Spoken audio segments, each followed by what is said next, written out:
Oh, peraí. Lucas Cinti, vulgo eu. Lançou uma música nova e como é que tu ainda não escutou? Dessa vez é um som mais calmo, perfeito pra colocar no fone de ouvido, relaxar e viajar um pouquinho. Eu vi, compartilha com quem curte esse tipo de som, dá aquele hype pra ajudar. Se você fortalece o projeto, eu consigo trazer cada vez mais conteúdo por aqui. Tá no card e no primeiro link da descrição.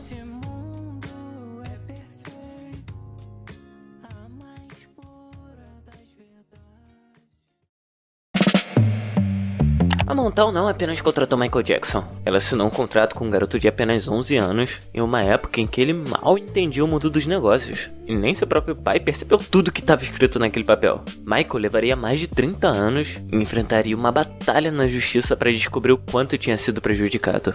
Todo mundo conhece os momentos incríveis dessa história. 4 músicas chegando ao primeiro lugar das paradas quando Michael ainda era uma criança. Os Jackson 5 se tornaram uma das maiores sensações dos Estados Unidos, mas tem uma parte que quase ninguém fala. O que realmente estava escondido nas letras pequenas daquele contrato. Enquanto os fãs viam apenas os shows lotados, os discos de ouro e as premiações na televisão, os bastidores tinham regras que davam à gravadora muito mais controle sobre a carreira e o dinheiro do grupo. A família Jackson tinha pouca voz para negociar e quase nenhum poder para questionar as decisões tomadas pela empresa.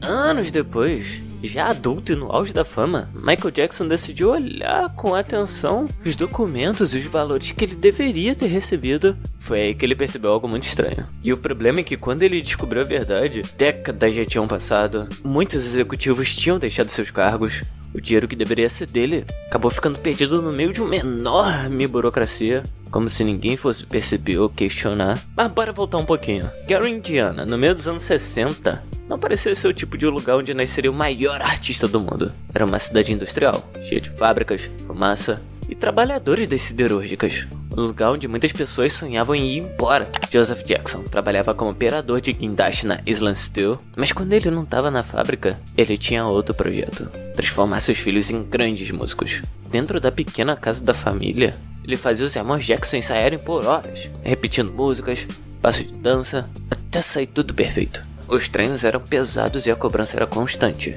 Joseph não aceitava erros. Se um passo de dança tivesse errado ou uma harmonia não tivesse perfeita, ele tinha que começar tudo de novo. Enquanto outras crianças de Gary, Indiana brincavam nas ruas depois da escola, os irmãos Jackson passavam tardes inteiras treinando como se já fossem artistas profissionais. Essa disciplina extrema teve um preço, mas também ajudou a criar o talento que impressionaria o mundo. Foi nesse ambiente de muita pressão que Michael Jackson começou a desenvolver o controle de palco, a precisão nos movimentos e o carisma que, anos depois, fariam dele uma das maiores estrelas da história da música. Antes de qualquer contrato ou fama mundial, tudo começou em pequenos palcos. Um dos primeiros momentos importantes aconteceu em um concurso de talentos na Roosevelt High School, lá em Gary, Indiana. Isso era uma das várias competições locais que os irmãos participavam. Eles venceram cantando versões de músicas que já faziam sucesso nas rádios. Aquele simples troféu acabou se tornando a primeira grande prova de que o sonho da família talvez pudesse virar realidade.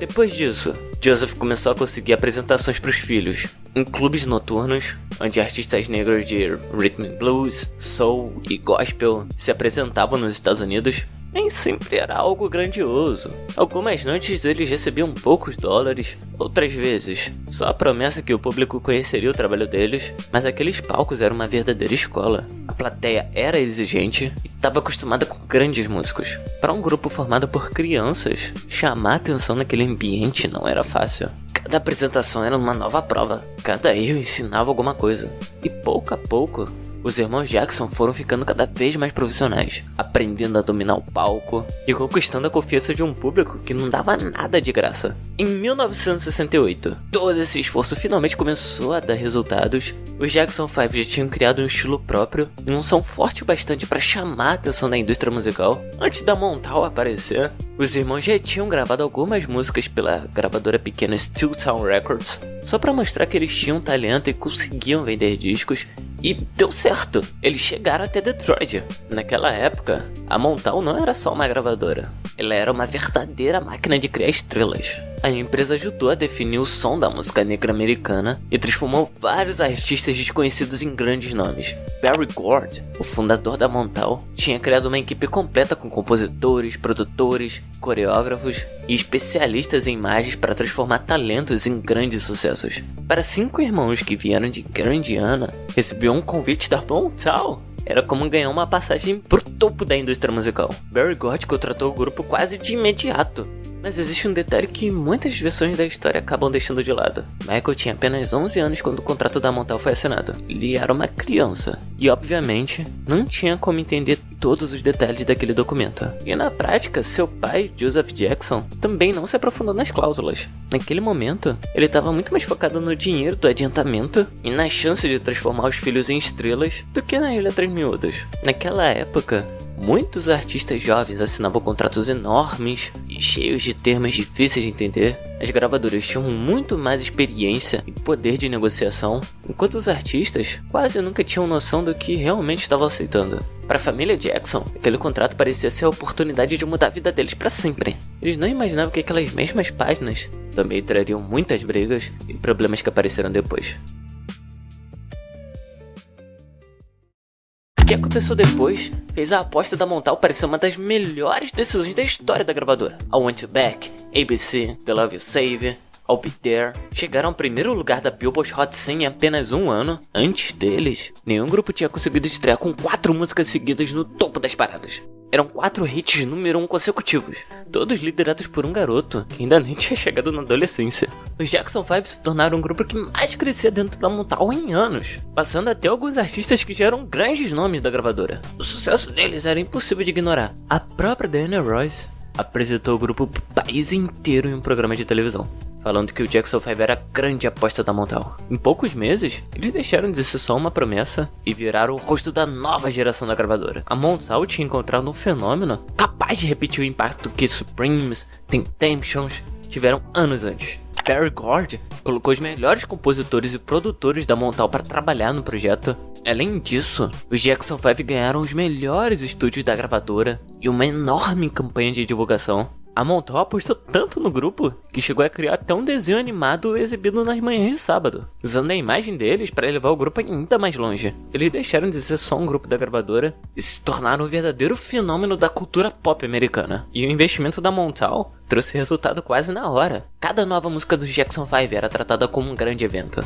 com divulgação pesada em rádios, programas de TV, revistas. A imagem dos irmãos começou a aparecer em brinquedos, materiais escolares e vários outros produtos. O sucesso mostrava que a Motown não estava só vendendo músicas, mas criando uma verdadeira marca em volta do grupo. Os Jackson 5 tinham virado ídolos que conquistavam crianças, jovens, adultos. Em poucos anos, eles já tinham vendido mais de 60 milhões de discos. Mas tem um porém nessa história toda. Enquanto a Motown ganhava milhões com os discos do Jackson 5, o grupo recebia cerca de 2,7% em royalties, uma porcentagem muito baixa para um grupo que vendia tantos discos. A situação ficava ainda mais complicada porque os irmãos quase não tinham controle sobre a própria música. A Motown escolhia muitas das canções, decidia como o grupo seria vendido ao público e mantinha o direito das principais gravações. A gravadora também controlava os direitos das músicas. Nenhum dos irmãos, nem mesmo Michael, recebia créditos como compositor ou produtor das canções que fizeram a Motown ganhar milhões. Na prática, todo o dinheiro dos direitos de publicação, uma das maiores fontes de lucro da música, acabava ficando com outras pessoas. E por trás dos desenhos animados, dos discos no topo das paradas e da fama mundial, existia um garoto que não teve uma infância normal. Michael passava seus dias cercado por empresários, produtores e contratos. Anos depois, ele contou que quase não se lembrava de muitos momentos da própria infância, longe dos palcos, dos estúdios ou de hotéis. Esse era o preço de uma máquina feita para transformar 5 jovens em estrelas, tirar o máximo deles, pagando apenas o mínimo necessário. Em 1973, os primeiros problemas começaram a aparecer. A gravadora estava cheia de conflitos internos. O som dos Jackson 5 já não tinha o mesmo impacto. Em 1974, nenhum álbum do grupo conseguiu chegar ao top 20 dos Estados Unidos. Nem mesmo os projetos solos de Michael conseguiram escapar dessa queda. Que antes parecia uma máquina de criar sucessos, agora lançava músicas que o público já não comprava como antes. Foi nesse momento que a família começou a fazer uma pergunta durante conversas privadas na casa deles: para onde foi todo aquele dinheiro? A dúvida só aumentava porque os números apresentados pela gravadora não pareciam combinar com o tamanho do sucesso do Jackson 5. O grupo tinha vendido milhões de discos, lotado shows e virado um dos maiores fenômenos da música pop no começo dos anos 70. Mas, na prática, a fortuna que todos imaginavam nunca aparecia. Os irmãos começaram a mostrar claramente que estavam insatisfeitos. As músicas já não representavam o caminho que eles queriam seguir. E a conta nunca parecia fazer sentido, mesmo com todos os discos que a gravadora dizia ter vendido. Foi aí que Joseph Jackson começou a pressionar por mais liberdade criativa e por uma divisão mais justa do dinheiro que o grupo estava fazendo. Em junho de 75, a família tomou uma decisão que mudaria para sempre a relação de Michael com a gravadora que tinha transformado ele em uma estrela. Durante uma coletiva de imprensa, Joseph Jackson anunciou que eles estariam deixando a Motown para assinar com a Epic Records. Essa mudança não era só uma troca de gravadora, era uma tentativa de recuperar o controle da própria carreira, ter mais liberdade para criar e finalmente receber um valor mais justo pelo enorme sucesso que os Jackson 5 tinham conquistado. O novo contrato oferecia royalties quase 8 vezes maiores do que o que a Motown estava pagando. Mas a Motown não aceitou perder o grupo tão facilmente. Na mesma manhã da coletiva, antes mesmo do anúncio oficial, Berry Gordy mandou seus advogados enviar um telegrama para o presidente da CBS. E a mensagem era clara: a nova gravadora não poderia usar o nome Jackson 5. A Motown também decidiu entrar na justiça contra a família, exigindo 5 milhões de dólares por quebra de contrato. Joseph Jackson respondeu com outro processo, afirmando que a gravadora devia aos Jacksons valores de royalties que nunca foram pagos, além de adiantamentos e várias dispensas que, segundo ele, ficaram pendentes. A Motown era dona da marca Jackson 5. Por causa disso, os irmãos foram proibidos de usar esse nome.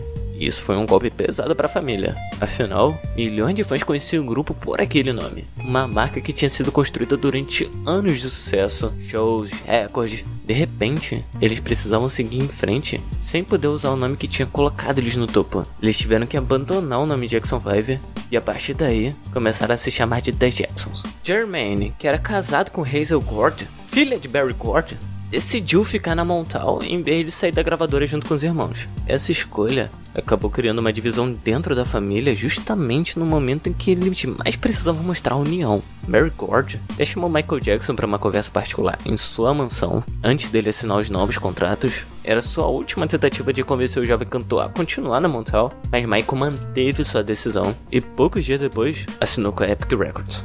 Com a saída de Jermaine do grupo, Randy Jackson entrou no lugar dele. Mesmo sendo mais novo, Randy já acompanhava o grupo há anos. Conhecia a rotina pesada de ensaios e apresentações e conseguiu fazer essa mudança acontecer de forma tranquila.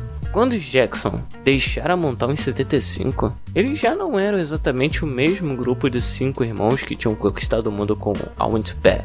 Era o começo de uma nova fase, com novos desafios e a missão de provar que o talento deles era maior do que qualquer gravadora. Para Michael, que ainda era adolescente, as consequências daquela briga foram muito maiores do que apenas uma mudança de gravadora. Durante toda a infância, ele cresceu ouvindo que fazia parte da maior empresa musical do mundo, mas viu essa mesma empresa entrar em uma disputa contra sua própria família no momento em que eles decidiram seguir outro caminho. A situação deixou uma marca forte nele pela primeira vez. Michael percebeu que, na indústria da música, anos de parceria e sucesso podiam ser deixados de lado quando interesses financeiros entravam em jogo.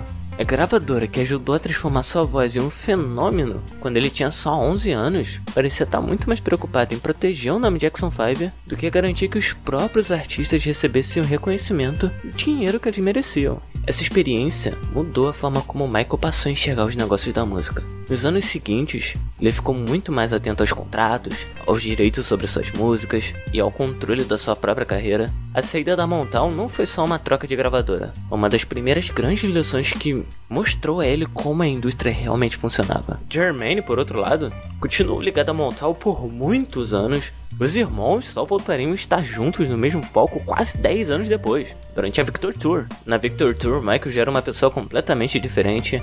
Ele era o maior astro solo do mundo, quebrando recordes de vendas, mudando a forma como a música pop era feita. É fácil perceber uma ligação entre aqueles momentos e a forma como Michael passou a lidar com gravadoras e empresários pelo resto da vida. Ele passou a querer controlar tudo o que pudesse. As músicas, seus direitos e, anos depois, até catálogos inteiros de outros artistas. Aquela fase ensinou uma grande lição para o Michael. ter talento não era o bastante. Na indústria da música, quem controla os contratos e os direitos também controla o futuro de um artista. A Motown não fez só Michael perder dinheiro nos anos 70. Ela também ensinou, enquanto ele ainda era muito jovem, uma das maiores lições de sua carreira. Um artista pode ficar completamente vulnerável se não entender e proteger seus próprios direitos. Aos poucos, ele deixou de ser apenas um cantor de sucesso e se tornou um dos empresários mais inteligentes e influentes da indústria musical, principalmente no mercado de direitos autorais.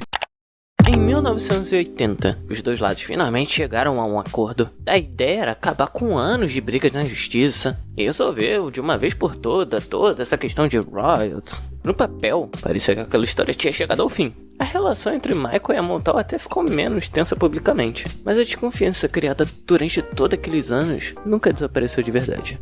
Anos depois, Michael decidiu processar a Motown, e o motivo pode parecer até algo difícil de acreditar. Segundo a acusação, a Motown nunca teria apresentado uma prestação de contas completas e nunca teria pago os royalties que estavam previstos no acordo feito em 1980. Pensa nisso. O contrato que deveria finalmente acabar com anos de conflito entre a gravadora e os Jackson acabou virando mais um problema. E enquanto isso, os executivos da Motown continuaram seguindo suas próprias carreiras. A empresa vendeu catálogos, mudou de donos e passou por várias administrações diferentes, mas mesmo com todas essas mudanças, o acordo que havia sido assinado continuava sem ser cumprido. Para Michael, a situação já não era só questão de dinheiro, era uma questão de respeito e de controle sobre sua própria história. Depois de passar anos lutando para conquistar sua liberdade artística e aprender a cuidar dos próprios negócios, ele não aceitava que um contrato feito décadas antes simplesmente fosse deixado de lado. Para ele, não se tratava apenas de receber um pagamento, era sobre garantir que seu trabalho, seu nome, seu legado fossem tratados de forma correta.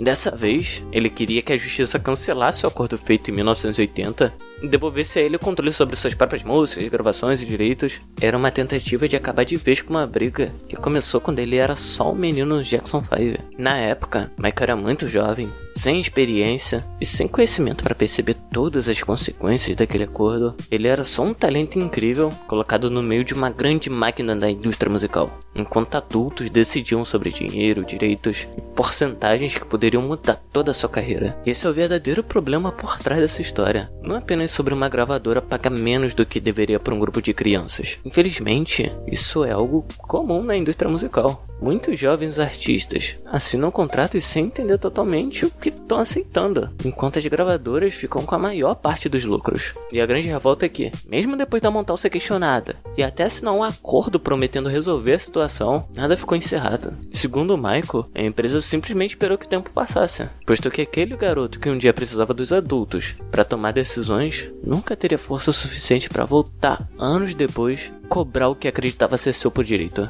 A gravadora talvez achasse que tantos anos de sucesso fariam aquela briga ser esquecida, que os discos vendidos, os prêmios e todos os recordes fariam Michael deixar para trás uma dívida que vinha desde o começo de sua carreira. Mas o que aconteceu foi justamente o contrário. Quanto maior ele ficava, mais ele entendia a importância de proteger sua história e ter controle sobre seu legado. O talento de Michael criou um verdadeiro império, mas isso não muda o fato de que quando ele começou, ele não tinha conhecimento para proteger seus próprios direitos. Talvez esse seja o ponto mais importante para lembrar quando você ouvir aquelas músicas. Imaginar que aqueles 5 garotos de Gary, Indiana, realizando o sonho de virar estrelas da Motown, por trás dos sorrisos, das roupas coloridas e dos sucessos nas paradas, tinha uma história muito complicada. Afinal, a batalha de Michael não era sobre só recuperar o dinheiro ou corrigir antigos contratos.